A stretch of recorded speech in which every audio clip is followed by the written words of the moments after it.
Fucking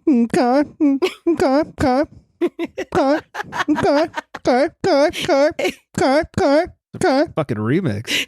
Like, boom, boom, boom, boom, boom, boom, boom. Okay. Okay.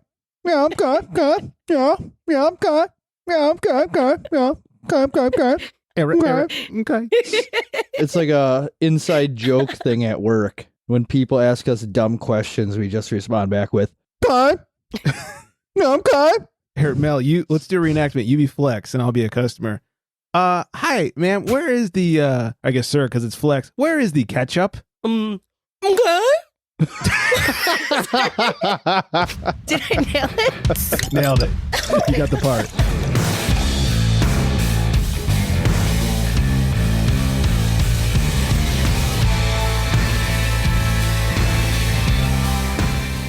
Welcome in, everybody. It's the Craft Beer Republic, and I almost missed my cue. Thanks for listening. Thanks for drinking. Thanks for drinking. Thanks for joining. Clearly, I've been drinking. Mel and I had some backups.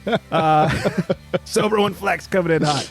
Anyways, I am Greg. I am being joined by the latest guy in all of Wisconsin, and that is Flex. Yeah, sorry for ruining everybody's night. Yeah. Criminy. Taking a fucking Austin Powers piss over there. Yeah, Kai. Yeah, Kai. Hi. there's ghosts on Mel's camera. And joining Greg and Flex is none other than the lovely Beergirl Melissa. Hi, guys. And freezing her ass off all the way in the middle of New York with the random sounds in the background. I love how she had to introduce herself. They're children. I think she's currently beating a child. If only you guys could see this. Just take it. Nah, she's Beergirl Melissa in New York, not Alabama, right? I mean, listen, don't be fresh and do not interrupt my beer podcast. That's the two rules I have in the house. That's it. Yeah, and do the damn dishes. Also that. My two bugaboos are bear traps and having sex with old ladies for money. Those are my two bugaboos. Oh. Wow. He is turning lucky up the ladies. heat. I'm hot. I mean, where do I sign up? Yeah, if I have to put on an old lady wig and rock a cane, I will. Come over here, Sonny. You could totally pull it off. Wait a minute, no. How you're supposed to say. But since I can, I think I will. Anyways, that's what the show's going to be like today, everybody. Find us all on the socials, Craft Beer Republic, of course, Beergirl_Melissa, and Flex Me a Beer underscores in between each one. Join us on the socials, all that good stuff. All right, lots to get to today. This is, of course, that we're recording the day after Christmas. It's dropping a couple days later. Flex has a bet that I'm excited to get an update on. Oh, I yeah. have some breaking news that I'm excited to share. Yeah, you have to remind me everything about it. Some big craft breweries are closing down, and we've got a couple of lists for Flexi Boy over there. I love lists. We know. And end of the year, there's always good lists at the end of the year. So if you don't mind, I think I'll kick things off with some hydration. I got a beer from a friend over here. So let's get into it.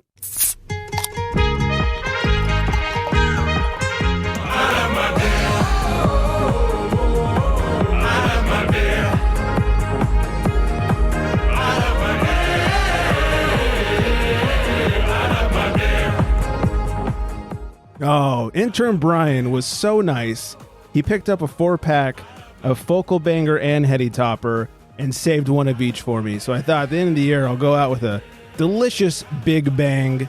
I'm not talking about Flex, but I'm going out with Focal Banger, of course, from the Alchemist. Thanks, Intern Brian. 7%, 90 IBUs, and a big long description. American IPA with Citra and Mosaic hops. Oh, and it has a 4.41 on Untappd. And a 100 on Beer Advocate, because all the beer nerds can't get enough. Well, you can't go wrong with any of those ratings. No, of course not. On the schnoz, lots of citrus, lots of orange. Oh, so good. The taste follows right up. Citrusy, orangey, kind of like a grapefruit pith at the end. You kind of get that at the end there. Finishes dry and piney. It is so good. Whenever this comes around, I always try to grab one. I think I like it better than Heady Topper. Don't tell anybody. I was going to say the same thing. I've heard that from a lot of people. Yeah.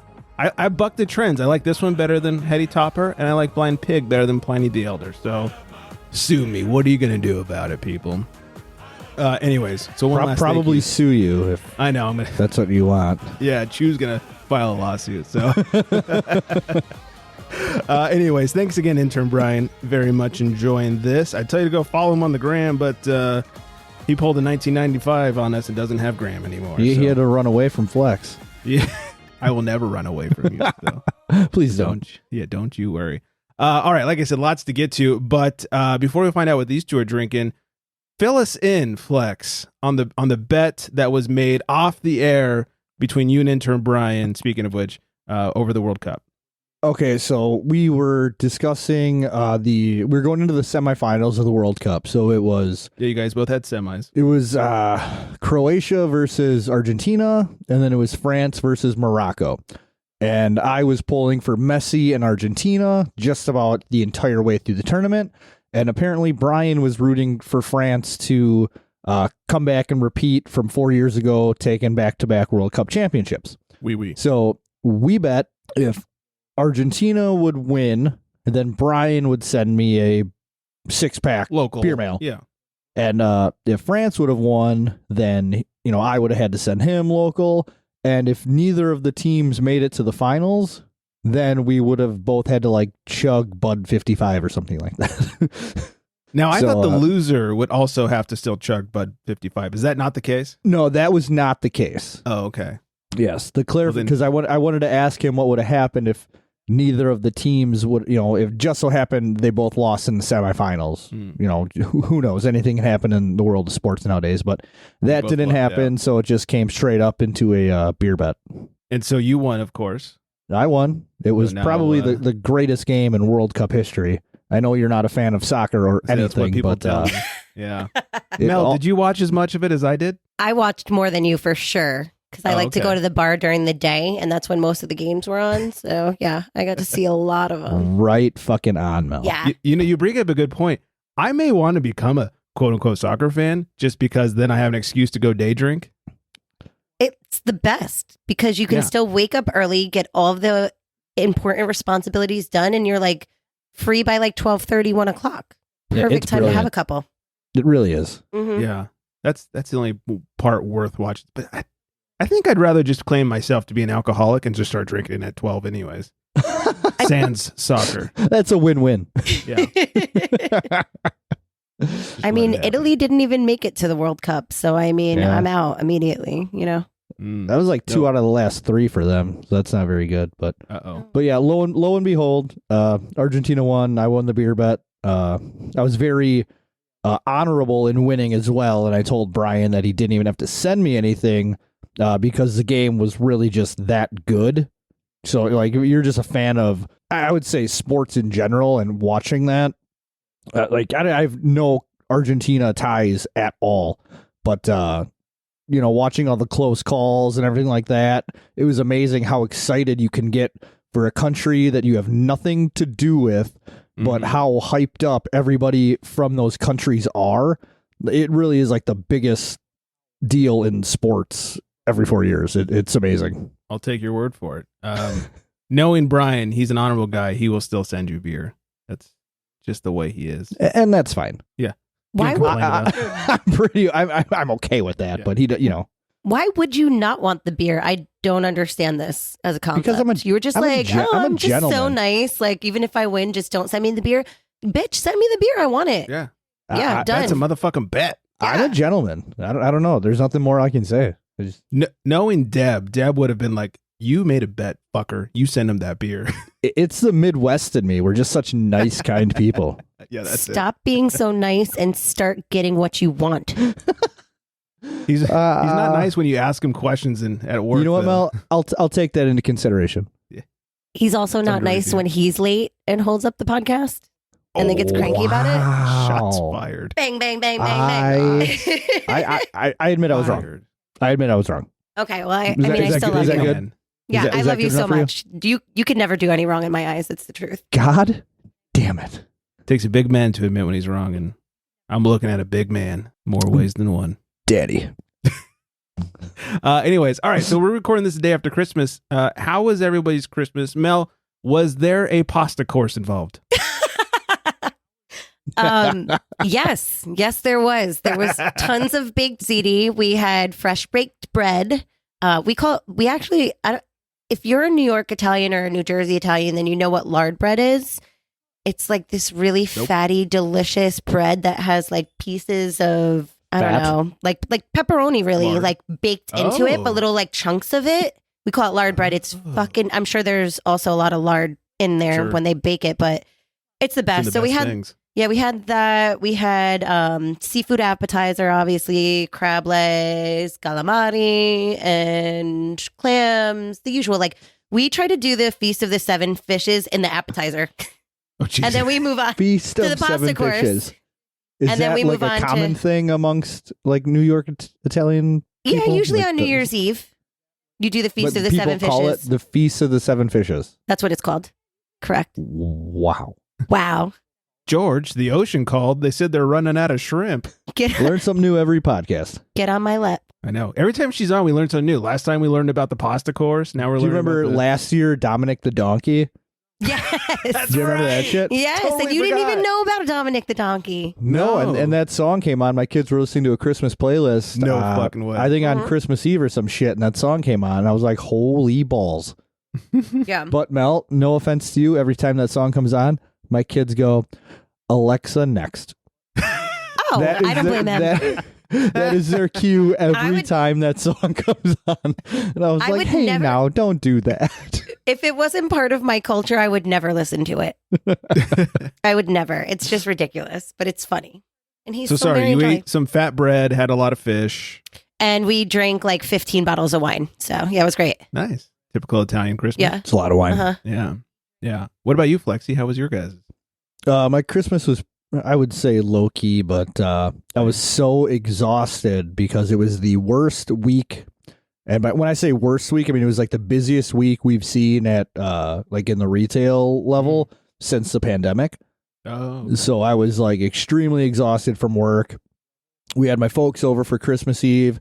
I got 2 brewery gift cards. I got 2 liquor store certificates. So I really made out with that. But then I slept for 11 hours. Damn. It's not my wife. Yeah, I slept from like 8 o'clock to 8 p.m. to 7 a.m. Jesus into Christmas Day. And then I was so exhausted from everything again that I fell asleep at 7 p.m. So I was only awake for maybe 12 hours of daylight before I fell asleep again. I love that for you. You need it. Oh, yeah, I 100% needed it. And then I proceeded to sleep 10 and a half hours. And then I woke up today at 5:30 a.m. and then I was like back to normal. God damn, that's a lot of sleep. Yeah. But the thing about him is that he really doesn't sleep as much as he acts like he does. He like gets these like waves of my body gives out on me, but you're up at like 3:30 in the morning every day. Yeah, between That's like not 3 and 3:30 or normal for anyone. No, let me tell you, I did that for a couple of years. I was working the morning shift at a news station. I was up at 3:30 every day. That's the fucking worst. It's the bee's knees, man.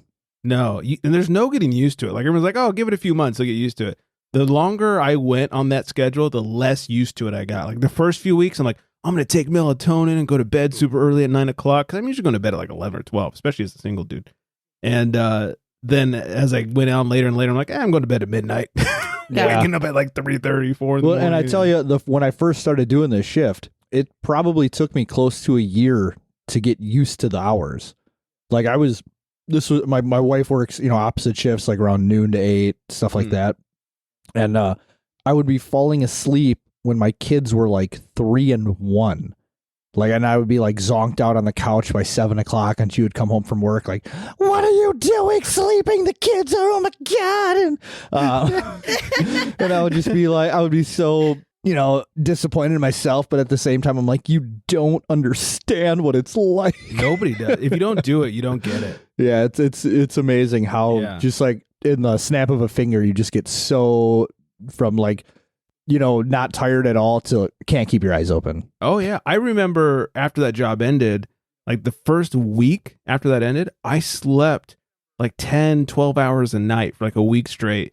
And then all of a sudden, like after a week, I was like, wow, I feel happier. Like all of a sudden, like I caught up on so much missing sleep over the last 2.5 years. Like I felt better to the point where I was like, man, I bet I was a real asshole the last couple of years. Every nurse starts on nights in the hospital. So like my first couple of years working at the hospital, I'd work 7 p to 7 a.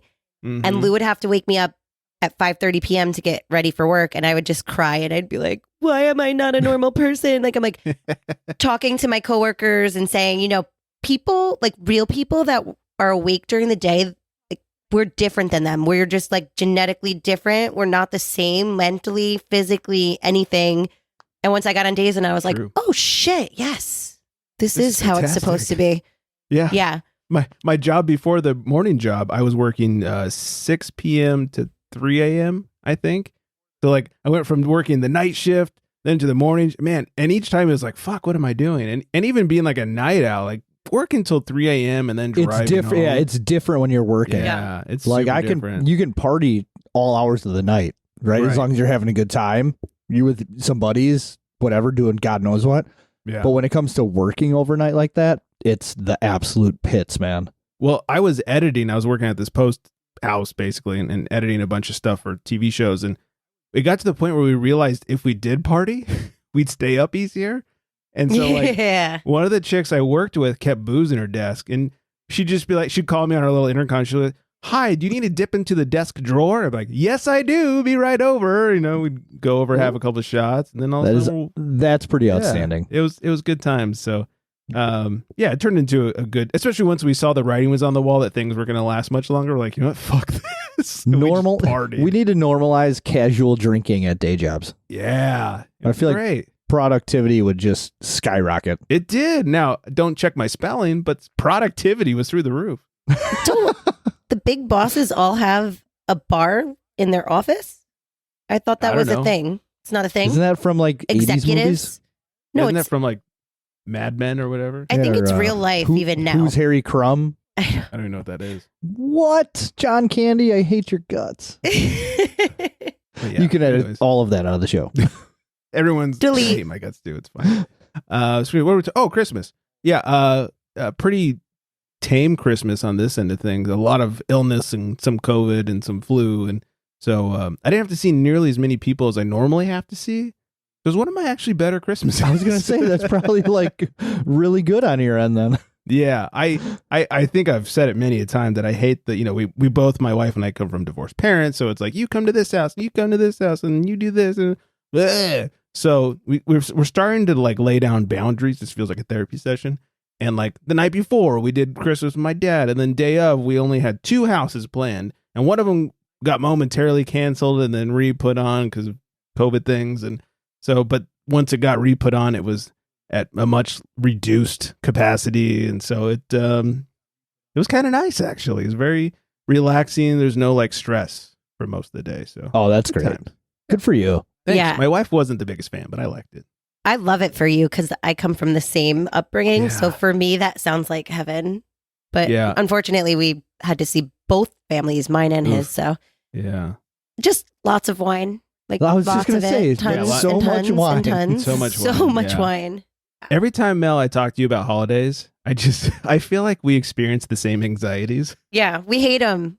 But I do like Thanksgiving. For some reason, I do like that. But I think it's the commercialism of Christmas that I don't really love. And amongst other things, like not being able to just be comfortable in one spot for the whole day. That's what I want. That's what's so good about Thanksgiving is usually you pick one spot and you get fat there and you don't go around to a bunch of different places. Yeah, the commercialism of Christmas I really hate. I don't know about you guys. My wife and I have actually stopped giving each other gifts, and instead we're doing like experiences and trips and that sort of thing. Okay.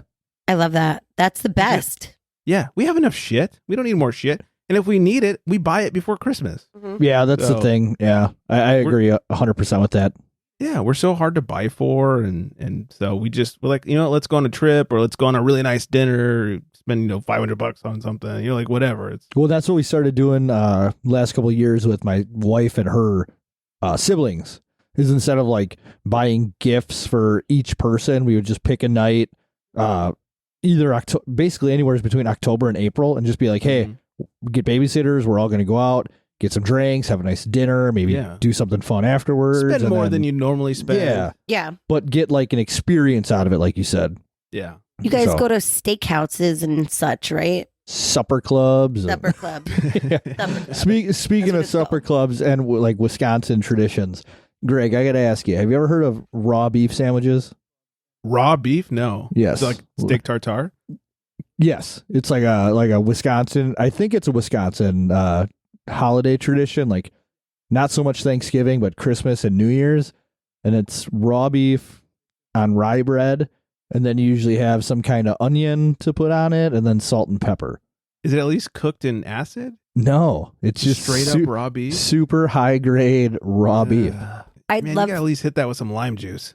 I'd love for you to just call it beef carpaccio like normal people do, and then it makes it okay. Well, I think there's some salt involved in that, though. The nickname for it is cannibal sandwiches, but with all the serial killers that come from Wisconsin, it's, I don't really phase that out. Yeah, exactly. I really don't like to put my name with that, so. I'll have the Dahmer special, please. Dahmer, party of four. Dahmer, party of four. No, I do want to try steak tartare though. I haven't had it. I would like to try it, but they cook it in acid, like in lime juice. There's some killing of germs that takes place. So, yeah. Yeah, I've never gotten sick off of it, and I've never known anybody who's gotten sick off of it. So I just need to know how fresh the kill is. If it's fresh, like a day. I don't know. See, my father-in-law owns a butcher shop. Like he owns and runs a butcher shop. So he knows what he's doing. So like the beef it's all pretty all right, that's a different super story. Legit. Right. Yeah, I probably would try it. That's what you do. So like you don't just go to like your grocery store and be like, "Hey, give me some of that ground chuck," Anything on sale? Like none of that 90-10 shit. I want that 70-30, like I want to taste that fucking fat. No, you usually end up going to like a nice butcher shop where they really know what the hell they're doing. You get like the really high graded stuff. So that I would do. Like if I was out there and you're like, "Hey, we're going to the in-laws butcher shop. We're going to do your fucking cannibal sandwiches." Like I would try it. Same. Yeah, but who's that listener that we have who I can never remember his name, but he always talks about from living in Wisconsin. Oh, Davis. Yes, Davis. So hopefully he's listening to this episode and he can relate to this holiday tradition. Yeah, please chime in on the Wisconsin cannibalism if you would. It would make me very happy. Yes, exactly. All right, I got a couple more things to talk about, but first, Mel has been waiting very patiently. Let's find out what she is drinking over there with a call to the pen. He calls to the bullpen for beer. We had to get backup beers while we're waiting for Flex. Yeah. I polished an entire 8.6% off waiting for you to show up. It was really good. But today I also have a beer from a friend, and that friend is here with me right now. Greg sent me shucks. Pure Project and Alvarado Street Brewing. It is brewery, Cup of Gold, Murky Double Indian. I can't even talk today, guys. IPA. Jeez Louise. This is what happens when you invite me sober. Got to get me like a little bit buzzed. I do better. Please do. It's, first of all, a gorgeous color. Mm-hmm. Very nice. Those Murkies are legit. For something that claims to be murky, I feel like is there a difference between murky and hazy? Is hazy like one step beyond murky? Do we think I believe they're synonyms? That's what I thought. It would be the same, right? Cinnamon's great. But I feel like this is like a little more clear than I would expect. It's absolutely delicious. A West Coast hazy in general is clearer than an East Coast hazy. Okay, so maybe that's what it is. It's refreshing, delicious. The mouthfeel is really light. The carb level isn't too high. It's just really, really, really rolls off the tongue nice. Finishes really nice and citrusy. I love it. I would drink like that one a lot. Yeah, this is gorgeous. And I had the pleasure of visiting Alvarado Street Brewery in where was I? Monterey, when I was there for the marathon, and that's probably one of the favorite breweries that we visited while we were out there. It was really cool. The people were cool. See, I always see a lot of stuff about sours from those guys, but I never really seen anything. I've had some of their sours as well. The owners were actually there when we visited, and I was with, I don't know if you guys follow El Perro Borracho. But he came and met up with us, and we really got to sit down and talk to them a lot about the brewing styles and what they do, because it's like an outdoor space in Monterey. Have you been to that, Greg? You ever I have been to not. that one? No. It's really cool. It's more of a beer garden than anything. I don't believe that they brew there, but like the ambiance was really nice. They have all of these outdoor heaters and fires everywhere because it's cold there all year round. It's like mid 60s. Yeah, NorCal stays a little cooler than SoCal. The first time I went, I was like, we're going to have a beach day. It's going to be great. This is California. And we got there. We're like, it's freezing here. What are we thinking? Yeah, man. You get like north of Santa Barbara. No. I just still don't understand the geography of California. I'm going to have to take a course in this, I think, to really We should be get like it. 3 different states, honestly. It's about 15 hours long. That's all I know about California. Yeah, it's huge. So's my dick. Hey. Whoa. That's what she said. Mm. But this is really nice. Thanks for sending it to me. Yeah, I'm glad you enjoyed it. I like that one a lot, so I'm glad you enjoyed it. Yeah, it's They're good. great breweries. You know, we're doing a little NorCal trip. I wonder, we're not going to Monterey, but we are going to Santa Cruz, which is near Monterey. Yeah, I don't it know is. if I can, yeah, we'll do a little hop, skip, and a jump. How close would you say it's to Monterey, Greg? I don't know, probably like a half hour. It's 62.7 miles. Flex. I don't know what that means. I was just looking for the time distance. Yeah, we'll be staying very close to Humble Sea, so we're doing a lot of research there. Nice. We stopped there. It was also very nice there. We did stop because we flew into San Francisco and we rented a car. That's right. Mm-hmm. Yeah, Greg shot me a Humble Sea. I think it was like their 5th anniversary or something like that. 4th anniversary, one of their anniversaries, but it was fucking awesome. Yeah, so good. They are 53 minutes apart. So in California standard, that's like average. You got to go. It's like it's 7 miles. Yeah, pretty much. Yeah. Close. Yeah. Mel, just a pro insider California tip. Next time you fly out here, if you're flying to NorCal, if at all possible, flying to Oakland instead of San Francisco. San Francisco airport's a shit show. You aren't wrong about that. Mm-hmm. I do know that. And I've flown it's just across the bay, and you can take BART, which is their subway. You can take BART over to SFO if you need to get to SFO. All right. Well, I'll just make you plan my trip for me next time. Sure. I'll fly into Burbank. I flew into Sacramento one year when I was by myself because my brother lives in... Sacramento's not bad. Yes. Airport-wise. Sacramento City's right. kind of... Yeah. Anyway, I hung out with him, and then I've flown into San Jose before, and that was a pain in the ass. That's like a really tiny airport, but they had us taxied for 3 hours, and my sister-in-law got like nauseous and was throwing up the whole time we were taxied into like an air sick bag. Oh, God. Gross. Like, 2:00 in the morning, I'm like, please get us off of this plane immediately. Who has that much in their system to throw up for 3 hours? True that. She's a puker. I don't know where it comes from. She just has it in her. Gross. Yeah. Well, at least she loses the weight that way. So lucky her. Jeez. Gotta lose it how you can, let me tell you. It's holiday season. Staying warm for winter that we don't have. Big news to talk about. Last week, I brewed a collaboration beer with our friend Monica over at Pedals Pints. Oh, I'm so excited. We did a guava goza. So the guava will be added this week. It was so much fun. We got there. We were there from, mash in to yeast pitch and everything in between. And it was kind of funny. She does these tours once a month, which is actually a really good deal. I think it's like $10 and you get like a flight of beer and a pretzel and a tour of the brew house from the head brewer. It's actually pretty sweet. That's a super deal. Worth it. They do it. Yeah, it's like one Sunday a month. So anyways, it happened to be the same Sunday. So I was like, hey, are we going to be okay? She's like, yeah, it's fine. It's a pretty small tour. So the guys came back and from the tour, and it's kind of good for them. They got to watch us do our collab. They got like their normal tour, but our stuff on top of it. So anyways, so much fun just hanging out and drinking some beer and brewing some beer. And so I'm excited for that. We are going to launch it on Friday, January 13th, and we're also going to do a live podcast from the brewery. So if you're in the SoCal region, come on out. Pedals Pints Brewing, Thousand Oaks, California, 8 p.m. on Friday, January 13th. We'll have the Goza, of course. We'll have a few we'll do like a podcast flight like we normally do at live shows. So you just walk up, order the podcast flight. We haven't determined what'll be in it yet. We're going to get together. I'm such an alcoholic or asshole or fun guy. I don't know. Every time all she's of like the above. Yeah, every time she's like, hey, let's talk about what you want to brew, or let's talk about the flight or whatever it is. I'm like, yeah, meet me at the brewery. Let's talk. Let's talk over some beers.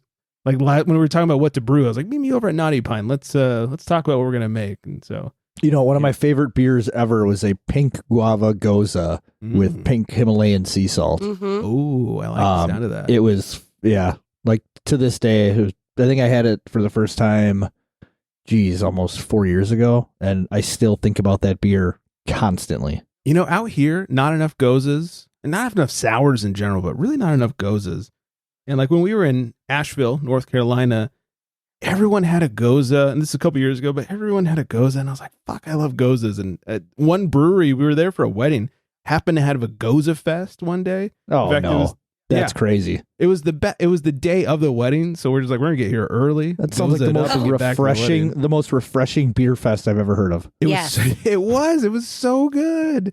We were there up until like we had to run and get changed and run to the wedding, but I love a good goza. Not enough people out here do them.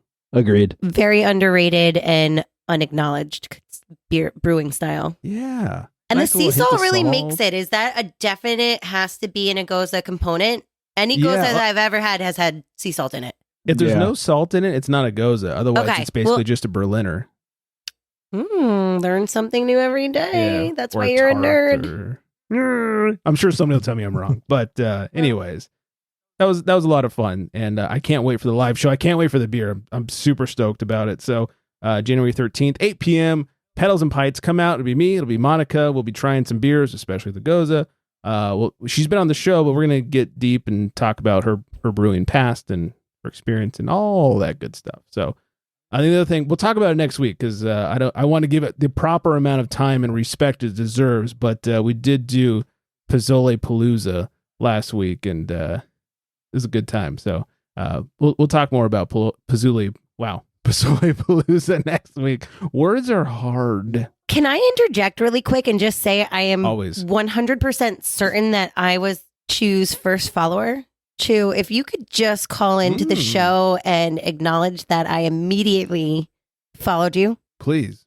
Wait, what do you mean first follower? He created an Instagram. Yeah, he's on Instagram now. He wasn't on before. So. Yeah. No, didn't he just like rename his wife? Wasn't it his wife's? It was his like personal account, and then he renamed it. Don't ruin this moment for me. No. I'll cut it out so Mel sounds cool. Yeah. Do not ruin this moment for me, little brother. I was his first follower when he was the OG Chew Your Beer. I was like, click follow immediately. Yeah. Flex is such a dick. All right. Asshole. All right. This guy. Yeah. This guy over here. All right. On to a little bit of news. Lagunitas. This is a long one. Lagunitas is going to close their Seattle tap room in January. Bear Republic is closing their Roner Park tap room for the winter. Sasquatch Brewery is ceasing production. And just announced today, as we're recording this on the 26th, King Harbor has announced that the 31st of December will be their last day open as well. A lot of brewery closures. This leads me to the very important question of, are we going to see a ton of craft breweries closing in 2023? I certainly hope not. I think it's going to happen. Unfortunately, I think with the financial climate and the lack of resources, I think we're going to see a lot of that. Which sucks because the best breweries that you love are probably not going to be able to stay open. Some of my favorite restaurants have already closed as a result of these hardships. Yeah. We talked about the whole McLeod situation and how fucking weird that is. And then these guys closing. I think there's going to be a little bit of a reckoning. Part of it's going to be just the financial hardships of costing more to produce beer. Some of it's going to be, there's only so much good beer you can have in one area. Like if you have a bunch of great breweries, then the good breweries are no longer good. You're not going to go there. You're going to go to the great breweries instead. So I feel like there's a little bit of an oversaturation. Well, and that's markets. What I was going to bring up too, is you think it's due to saturation. Yeah. I was talking to the wife about this earlier today, and like in our area, all the local breweries immediate around us have done a really good job of not doing the same thing, having different focuses. So there's no like real cannibalism of customers at that point. So you could be like, hey, I'm going to go here for lagers or here for stouts. Go to Integrin for lagers, or if you want something hoppy and bitter, you go to 14 Can, like whatever it is. And so I feel like they're okay. But when you get like, you get to San Diego and you got a whole street full of IPA breweries, someone's got to go at some point. It's just the way it is, whether they're good or not. I think it's important for the breweries to kind of work together as well. If you are in that small area, like you have to drive everywhere here where I live. So there's one craft beer area, though, that's really exploding right now. And the great thing about it is that each one of them brings something different to the table. And I think that's because they've actually spoken to each other. They're like, how can we make this a beer destination where we all get the business? And it's like, you know, that is your route for the day. You go to this one, you go to this one, you go to this one, you go to this one. And it's just really all about communication. And IPAs are easy to do, I'm going to say. If they weren't easy to do, everybody wouldn't do them. And I would love to see... They're expensive, but they're easy. But I would just love to see different styles. New styles, older styles coming back, which I think we're starting to see that resurgence of basic beer coming back. And I like it. I'm for it. It's wintertime, but I'm still about Crispies. Pop up lately. Yeah. Monica just put up an English mild over at Pedals and Pints. Right on. That's the way to go. I think you have to differentiate yourself. Otherwise, you'll fall into the sea of hazies and eventually drown pretty much. All right, before we move on to more news, let's answer the very important question that we try to answer every night. In a world where craft beer is king, a world where muscles are bigger than growlers, only one tongue can guide us. One man, one tongue, one tongue jobber. In this world, we must find out what is Flex drinking. I was waiting for that. Yeah, I know you were. Pay extra for that. Always got to bring it out. Well, today, the ladies love it. Flex is drinking thanks to our good buddy, the OG beer dude, Zach Miller, the coolest motherfucking man in Indiana. With the nicest hats and all. The nicest hats in all the land. Yeah. Not to mention his shoes. Good God. So thanks to Zach, I'm drinking King Julius from Tree House Brewing Company. Oh, shit. Yeah, this is like my first Julius type thingy majigger bobber. So I'm super, super jacked for this. The rating on Untappd is really fucking stupid. Like, have you ever actually looked this up? I don't think I have. So out of 56,500 ratings, it has 4.64. Okay, come on, guys. That's nuts, right? That's insane. 8.2% ABV, 85 IBUs, even those don't matter anymore. But it reads, King Julius is an American double IPA brewed to be an exceptionally flavorful, juicy, and hop-saturated beer while never tiring the palate. Its vivid citrus aromas give way to flavors of orange creamsicle, mango smoothie, and a bounty of fresh tropical fruit. We find it to be supremely soft in the midst of an onslaught of flavor, a beer we are quite proud of. Yes, be very proud of this. I can tell you that. On the nose, it's a lot of that orange creamsicle, that orange vanilla combo. It's super obnoxious. There's a half smiley face in the head of my beer right now, which actually it's turning full smiley face. You have some sexy lacing there too. Super. Yeah, it's a little bit lacy on there. Oh no, that's the design on your glass. Never mind. Oh yeah. We'll get a little warmed up on the old tongue jobber. Oh, best part of the night. So I've been told. So super low carbonation. When I first poured this out, super heavy notes on the orange citrus, like the orange pith. And now that it's warmed up a little bit, you get more of that mango, like they said. And the 85 IBUs really start to come out as it warms up, because I couldn't find a single note of bitterness on this at all when it was like freshly cold, freshly poured out. So I really like how this beer kind of evolves as you drink it, I guess, especially seeing that it's all right. So double American IPA, right? When you think of American IPA, you think of a little more coppery, a little more West Coasty, a little malty, bitter. So when I first put this on my palate, I'm thinking, how the hell do you put double American IPA on the label? Now as it warms up, I totally fucking get it. And this beer, 4.64, I'd probably say more around 5.5. But damn, out of 5? Out of 5. I mean, it's obnoxious, especially at an 8.2%. I mean, this is top notch. Nice. It almost doesn't get any better than this. I've had a couple of those Julius's. Man, it's They're fucking tasty. Well, I had another like a nectaron fruit salad or something like that by them. Oh, yeah. And that one was really stupid too. I just don't understand how they do the things they do. Listen, if I can get you a Tree House stout, they're double shot, best stout I've ever had in my life. Damn. Hands down, best. That's saying something too, because you like your stout. I love a good stout, and it really was just executed so well. I think they really pay a lot of attention to what they're doing, and especially with an IPA, you have to let it warm up. You can't really appreciate a beer cold. If you want a cold beer, then you better just get yourself a Bud Light or Coors Light and just shut down the podcast right now and don't talk to us. Yeah, straight out of the It's fridge gotta is not the warm way to up. drink it. You really need it. You need like a 15-minute window, I feel like. Okay, but let me ask you a question. Do you not like to experience like the different? I'll take a sip. Yeah. You know, I mean, how it is cold and as it warms, because that's something I really, really enjoy doing. Yes, but I think a nice step up. I think I just really enjoy what it evolves to. I don't always love what I taste first. I think you don't give it enough time to really like the aromatics need to come out, and I don't know. I don't like things super cold anyway, no matter what it is. I drink room temperature water. I am that weird girl. I don't like ice. Okay, I am like that too, with the water and the soda and And I think it makes a big difference when your beer's just a little bit warmer. It's just so much nicer. Yeah. I tell you what, Mel, so much better. When I was 21 years old, on my 21st birthday, I went to a distillery tour. Okay. And at Great Lakes Distillery down here in Milwaukee, the guy running the tour said that if you want to get the absolute flavor of something, you drink it room temperature. You drink it warm. Agreed. So I've always kept that in mind. Yeah. After everything I've ever drank in my life, I'm like, okay, what's it like cold? And then what's it like warm? And then kind of like compare in your mind what you like better, what the notes were like, and yada, yada, yada. So, completely agree. Completely agree.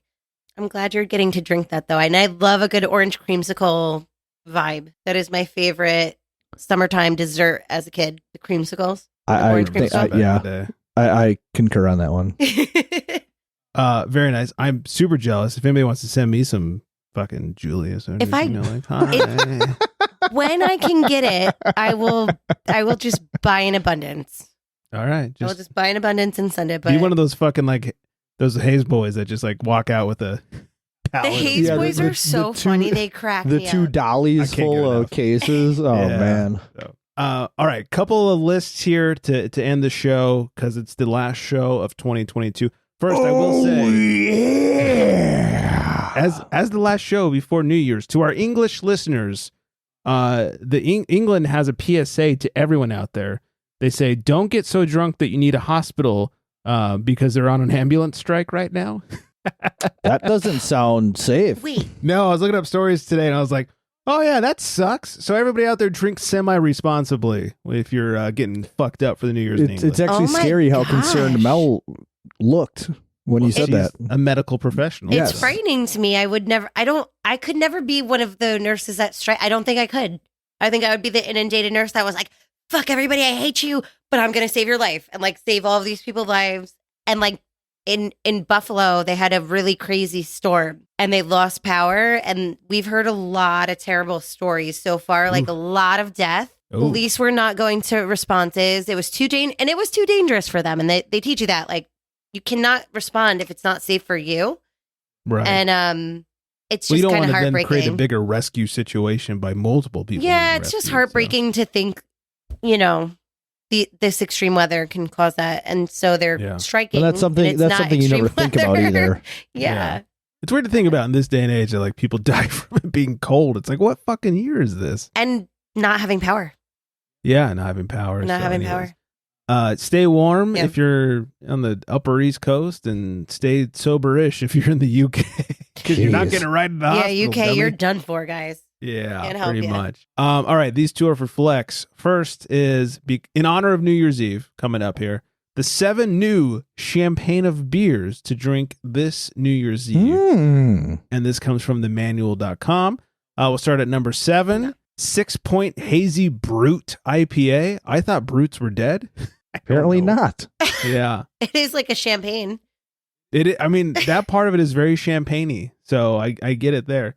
Followed by Pliny the Younger, which, look, Pliny the Younger is delicious, but good luck finding it. So that feels like a weird submission. Then Sapporo. What? Interesting. Because you're going to have sushi instead of Yeah, that's Chinese what I'm for thinking. New Year's.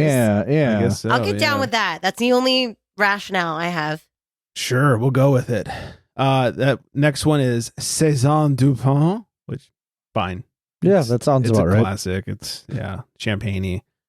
Next is Tank 7 from Boulevard Brewing. It's a farmhouse ale. I've had it. It's sure, it's fine. Not my jam. Next is Devil's Backbone Brute IPA. Man, Brutes are really topping the charts in 2022. So easy to find. Yeah, everyone's making them still. Definitely wasn't a fad that just went away. Next one up is St. Bernardus Abbot 12. Okay. It's a classic. All right. It's a classic. Get down with that. Sure. Monks. I don't know if I'd replace champagne with this one, though. I mean, this is a thick motherfucker. This is like some 10W30 or something, but, Was that was number one? It was. I was like, I'm waiting for the drop and nothing's happening. That was completely anticlimactic. Sorry, I thought that was number two. Number two. Happy fucking New Year. Yeah, happy New Year. I really would have expected more lambics on this list. Yeah, I'm going to go like 2 thumbs down to the list. You suck. And let me pick out your champagne of beer. Yeah. Yeah. First of all, the manual makes me think of one thing and one thing only. And that's about as good as their list was. Over there jerking off.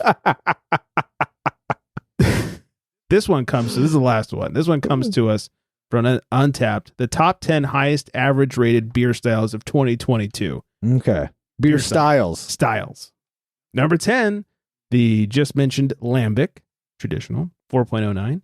Number 9, a porter, imperial/double coffee. Okay. I do like a porter. Yeah, I do. I definitely do. Yeah, I mean, especially in the wintertime.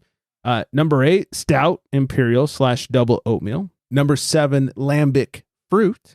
Lambic hitting it twice. Number 6, stout, imperial or double milk. I do prefer a milk stout over an oatmeal stout. You like that lactose? Yeah. Number 5, top 5 here. This one I was a little surprised by. Barley wine, English. No. Not a huge fan. No, not a fan? It's a blackout situation every time. That's for sure. You don't know what's going to happen. No. Let's say I got a 13%er still sitting in my fridge and I don't know what I'm going to do with it. It always tastes like, well, you'll do it when it's going to be a crazy night and like, no, don't do it because you don't know how you're going to, you'll hear stories the next day. You will never remember them. Oh, that's like when we did the Black Tuesday vertical with Coley and all that. I wish I was there for that. That sounded amazing. It was fun. I wish I could remember it, but I'm told it was fun. So. You pre-gamed so hard for no reason. You should not have done that. No, not at all. A day of champagne. What a fucking idiot. Huge mistake. What am I, 22? Yeah. Jesus Christ. My liver's not, but I am. Oh, where were we? Number 4, stout, imperial/double pastry. Okay. But think about how many people come out with those pastry stouts. Everybody. Oh, I know. Yeah. I mean, there's a whole fucking festival, for those stouts. Oh, yeah. I've been there. Blackout Central. So. Yeah. Number 3, stout/imperial double, or imperial/double, 4.14 overall rating. Number 2, stout, imperial/double coffee, 4.16. Can anybody guess the number 1 style of 2022? Some kind of hazy IPA, single or double. Double dry hopped. Can we add that in? Overfruited sours. No, come on. I won't have Think about how highly rated those get. It's true. I'm gonna go with the sours. No way. Okay, Flex is going with sours. Mel, what are you going with? I'm gonna do like a hazy IPA. Any. It's like a single, double, doesn't matter. DDH, just hazy New England IPA. Okay, number 1 with an average rating of 4.19. IPA, triple New England/hazy. So triple IPA, triple hazy. That's a lot of. A lot. We like the love triples. Me some triples. Though. We like the triples. We like doubles and triples, but they're very. It's a lot. Everybody makes them. Great. Everyone has them. I find triples to be a little more sweeter than I prefer. And we need more sugars in order to get that alcohol up there. Well, I pulled that was my backup beer, Dream which Lab. we didn't make too. Yeah. It's a EQ and OH collab. Oh, nice. Triple, hazy, 10%. You're fucking Triples are the untapped best. haze, bro. It's where I live. You know, what can I do? This is my local beer. Yes. All right. Well, that's pretty much everything. I'm gonna hit a little music over here. Mel, thanks for hanging with us. Thanks for having me. Absolutely. Happy New Year, everybody. Happy fucking New Year. Be safe. Have Hope fun. you all get some pasta courses and lard bread and confessions of the food that you ate. Oh my God! Hold on. Can we pause this? Yeah. We didn't talk. Yeah. Do you have to? I know you got to go. We have 2 minutes. We have to hit 2 it. minutes. There's no way we can't talk about it. Okay. So last time after the recording was over that Mel was on, she hung out, I hung out, and then we invited the spouses up. So Shannon came up, Lou came up, and we were just shooting the shit, drinking beer, getting a little ham-skied. And the way I remember it happening was we're all hanging out, we're talking, I don't even know what. For literally no reason. For no reason, all of a sudden, Lou's face pops up on Mel's camera and just goes, I have a confession to make. And we were all like, we thought it was going to be terrible. I was going to be like, oh my gosh, he has another child. This is going to be bad. Who did he fuck? Like, what happened? Yeah. And he started naming off like all the street food he had. He was like, I ate so much food while you were sleeping when we were in the city for Thanksgiving. He's like, I had 3 gyros, 6 hot dogs. I had 4 slices of pizza. I went and had some Chinese food. Then I wanted shawarma, so I had shawarma. I was just like, what? His confession turned into like stoner night or stoner dream come true. See, where did he burn all the calories for that? I can't I think breathe. he's trying to like row a boat down the streets to burn all the goddamn calories to eat all the fucking food. The kicker It was so out of nowhere. But the kicker to this story is that he does not know Greg or Shannon at all. He's never talked to Greg in his life. He's I've never talked to him like once or twice. Maybe? Oh, you have. Okay, like after a show, yeah. Yeah. Well, I was really excited to meet Shannon in person. I'm like, I want to hang out with her. I'm like, have her come up. Like, we're going to have a couple drinks. We're going to hang out. And then this guy comes on and I'm like, so we have to go. And she's like, you just had me come. And I'm like, no, I know. I said, I just don't want to, like, I feel like you guys are really busy right now. Like, we need to leave. I'm like, Lou, what a weird first impression you made on these people. Like, how I can't even ever look Greg in the face again. What are you thinking? You met them 5 minutes ago and you would be like, guys, I have a confession. Like, no one cares what you Fucking ate. Usher over here with his confessions. We were dead. And then the best part of it is he tried to deny that he said that. He literally said, hey guys, I have a confession to make. And me and Greg joked about it, sent Usher memes, and then he said, that never happened. I never said confession. I'm like, you 100% did. It was. I'm just curious why that was weighing on him so much. Just like it was crazy. He felt bad about it. As a normal person would be like, good for you. Live your life, kid. Yeah, enjoy those 8 gyros you had. But it was so funny. stupid. I was telling Mel afterwards, like back in the day, the way our podcast recording service used to work was it would record everything if you were signed on, just in case something went wrong with the main recording. So I thought, I'm going to go back and find him doing his confessions. And unfortunately, it doesn't do that anymore. Because we were going to blast the shit out of him. We were going to make reels about it. We were going to put his face like onto bodies of characters so he could dance around saying his confessions, eating gyros. And sadly, the audio was not there. But I would have preferred him to tell you the story about the time he saw like strippers or like hookers fighting in the streets and kicking each other into the garbage. So we gotta get him on the show. Apparently, yeah, he's pretty funny. This is what Greg. If he was on the show, you and I wouldn't talk at all. I just want to let you know that. No, I learned that he would never night. shut up. He takes over. Yeah, it'd be an hour and a half of confessions. So this sound clip is what reminded me. Different topic, but reminded me most of Lou that night. Do you want Y2J? Or do you want Booker T? So while I was trying to make that decision, I drove over I had to a the confession. Sonic Drive-In, ordered a jalapeno burger, a chicken fried steak sandwich, a chili cheese dog with extra onions, French fries, tater tots, washed it down with 1 beer, 2 beers, 3 beers, a shot of whiskey, a margarita, and a Bloody Mary. And I said, Stone Cold, why have one when you can have them both? Legit. That's him right there. That's perfect. That's how the night went.